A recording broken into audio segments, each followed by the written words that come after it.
अर्जुन ने महाभारत युद्ध में युधिष्ठिर को मारने के लिए क्यों उठाई तलवार? महर्षि वेदव्यास द्वारा रचित महाभारत एक बहुत ही विस्तृत ग्रंथ है जिसमें अनेक कहानियां हैं। आम जन इनमें से अनेक कहानियों और प्रसंगों से अवगत है, लेकिन बहुतों से अनजान है। आज हम आपको महाभारत का एक ऐसा ही प्रसंग बताते हैं जब अर्जुन ने अपने ज्येष्ठ भ्राता युधिष्ठिर को मारने के लिए हथियार उठाए थे। आइए जानते हैं आखिर अर्जुन ने ऐसा क्यों किया और इसका परिणाम क्या निकला। महाभारत काल की यह कथा हमें वह समय याद कराती है जब कुरुक्षेत्र युद्ध चल रहा था। यह युद्ध का 17वां दिन था और राजकुमार युधिष्ठिर तथा कर्ण के बीच युद्ध हो रहा था। सभी को इस युद्ध से बेहद उम्मीदें थीं कि तभी शस्त्र विद्या में माहिर रहे कर्ण ने युधिष्ठिर पर एक जोरदार वार किया। एक के बाद एक करके कर्ण के सभी वार युधिष्ठिर पर भारी पड़ डाले गए और वह बुरी तरह से घायल हो गया।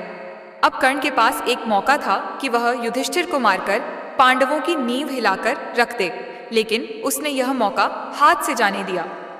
आखिर क्यों? कर्ण ने युधिष्ठिर पर सिर्फ इसलिए वार नहीं किया क्योंकि उसने पांडवों की माता कुंती को यह वचन दिया था कि चाहे कुछ भी हो जाए वह उनके किसी भी पुत्र को जान से नहीं मारेगा। और यही कारण था कि ना चाहते हुए भी कर्ण ने युधिष्ठिर को जीवित ही जाने दिया।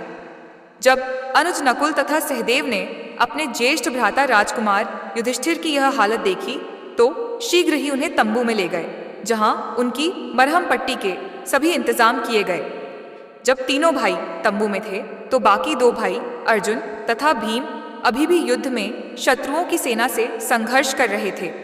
अचानक ही अर्जुन को राजकुमार युधिष्ठिर की अनुपस्थिति का एहसास हुआ और उन्होंने भीम से इस बारे में पूछताछ की।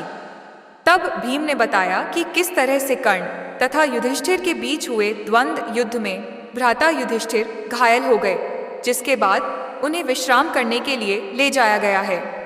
तभी भीम ने अर्जुन से कहा कि वह शत्रुओं को अकेले ही संभाल लेंगे और अर्जुन से आग्रह किया कि वे भ्राता युधिष्ठिर के पास जाएं और उनके स्वास्थ्य का ब्यौरा लें। आज्ञानुसार राजकुमार अर्जुन उस तंबू की ओर चले दिए जहां युधिष्ठिर घायल अवस्था में पीढ़ा से जूझ रहे थे। तंबू में लेटे हुए युधिष्ठिर ने अचानक ही अपने अनुज को अपनी ओर आते हुए देखा। अर्जुन को देख उनकी खुशी का ठिकाना ना रहा।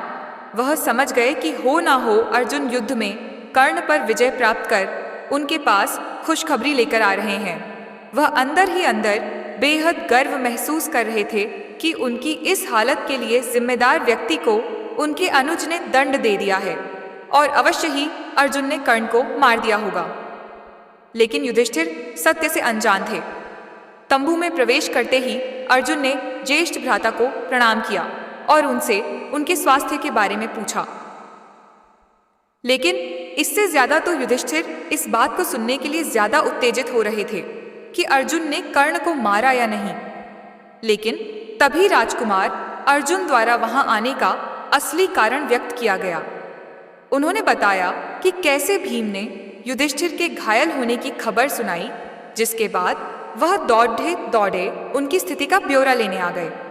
अर्जुन के मुख से सच्चाई सुनते ही युधिष्ठिर अपना आपा खो बैठे। वह सच उनकी भावनाओं को ठेस पहुंचा रहा था। उन्हें ऐसा महसूस हुआ मानो कोई उनके सम्मान को तीर के समान चीरता हुआ जा रहा हो। वे बेहद क्रोधित हो उठे और बोले, तुम यहाँ केवल मेरे घावों के बारे में पूछने आए हो या फिर उन्हें और कुरेदने आए हो? तुम किस प्रकार के अनुज हो जो अब तक अपने ज्येष्ठ भ्राता के अपमान का बदला नहीं ले सके? युधिष्ठिर के इन कटु वचनों को सुनकर अर्जुन बेहद शर्मिंदा महसूस कर रहे थे, लेकिन युधिष्ठिर का क्रोध शांत नहीं हो रहा था। वे आगे बोले, यदि तुम मेरे लिए इतना भी करने में असमर्थ हो तो तुम्हारे इस गांडीव अस्त्र का कोई लाभ नहीं है। उतारकर फेंक दो इसे। अपने प्रिय गांडीव अस्त्र की निंदा सुनते ही अर्जुन के मुख पर निराशा वाले भाव पल में ही क्रोध के साथ बदल गए। वह संसार में किसी से भी किसी भी प्रकार की निंदा सुन सकते थे, लेकिन उनके गांडीव के बारे में कोई एक भी अपशब्द बोले यह उन्हें बर्दाश्त नहीं था। दरअसल यह अर्जुन द्वारा लिए गए एक वचन का हिस्सा था, जिसके अनुसार कोई भी अपना या पराया व्यक्ति यदि उनके पवित्र एवं प्रिय गांडीव अस्त्र के बारे में बुरे वचन बोलेगा तो वह उसका सिर कलम कर देंगे। यही कारण था कि युधिष्ठिर द्वारा गांडीव की निंदा करते ही अर्जुन ने अगले ही पल अपना गांडीव उठाया और क्रोध भरी आंखों से युधिष्ठिर को मारने के लिए आगे बढ़े। तभी श्री कृष्ण वहां पहुंचे और अर्जुन के इस व्यवहार को देखते ही उन्हें रुकने की आज्ञा दी। श्री कृष्ण राजकुमार अर्जुन का यह रूप देखकर बेहद अचंभित हुए। वे समझ नहीं पा रहे थे कि आखिरकार ऐसी क्या बात हुई जो अर्जुन अपने ही प्रिय भाई युधिष्ठिर के प्राण लेने को तैयार हो गए। तत्पश्चात अर्जुन ने उन्हें घटना का सार बताया और फिर श्री कृष्ण को समझ आया कि आखिर बात क्या थी। उस समय भगवान कृष्ण ने अर्जुन को समझाया और बोले, हे अर्जुन, मैं तुम्हारे अपने गांडीव के संदर्भ में लिए गए वचन का सम्मान करता हूँ। वचनानुसार तुम्हें अपने ही ज्येष्ठ भ्राता को मार देने का पूरा हक है, परंतु धार्मिक संदर्भों में यह पाप है। लेकिन दूसरी ओर अर्जुन भी अपने वचन से मजबूर थे। उनकी मंशा को और गहराई से समझते हुए श्री कृष्ण बोले, अर्जुन, यदि तुम्हें अपने वचन को पूरा करना है तो इसका एक अन्य साधन भी है। माना जाता है कि अपने से बड्डों का अनादर करना उन्हें मृत्युदंड देने के समान होता है। यदि अभी तुम अपने ज्येष्ठ भ्राता का अपमान करो तो तुम्हारा वचन पूरा हो जाएगा। श्री कृष्ण की आज्ञानुसार अर्जुन ने अगले ही पल युधिष्ठिर का तिरस्कार किया। अपने द्वारा किए गए इस अनादर को अर्जुन सहन ना कर सके और इस बार अपने ही प्राण लेने के लिए उन्होंने अपनी तलवार उठा ली। लेकिन भगवान कृष्ण ने उन्हें ऐसा करने नहीं दिया। उन्होंने अर्जुन को बताया कि कैसे खुद के प्राणों का अंत करना, यानी कि आत्मदाह करना, शास्त्रों में अधर्म माना जाता है और पांडवों द्वारा अधर्म के मार्ग पर चलना एक बहुत बद्ध पाप एवं अन्याय साबित होगा। इसीलिए उसे धर्म का मार्ग चुनना चाहिए। इसके साथ ही श्री कृष्ण ने कहा कि आत्म प्रशंसा आत्मघात के समकक्ष है।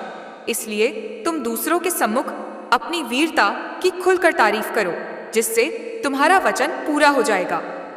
श्री कृष्ण के इन वचनों को सुन धीरे धीरे राजकुमार अर्जुन का क्रोध शांत हुआ और उन्होंने खुद के सिर पर रखी उस तलवार को नीचे उतारकर फेंक दिया।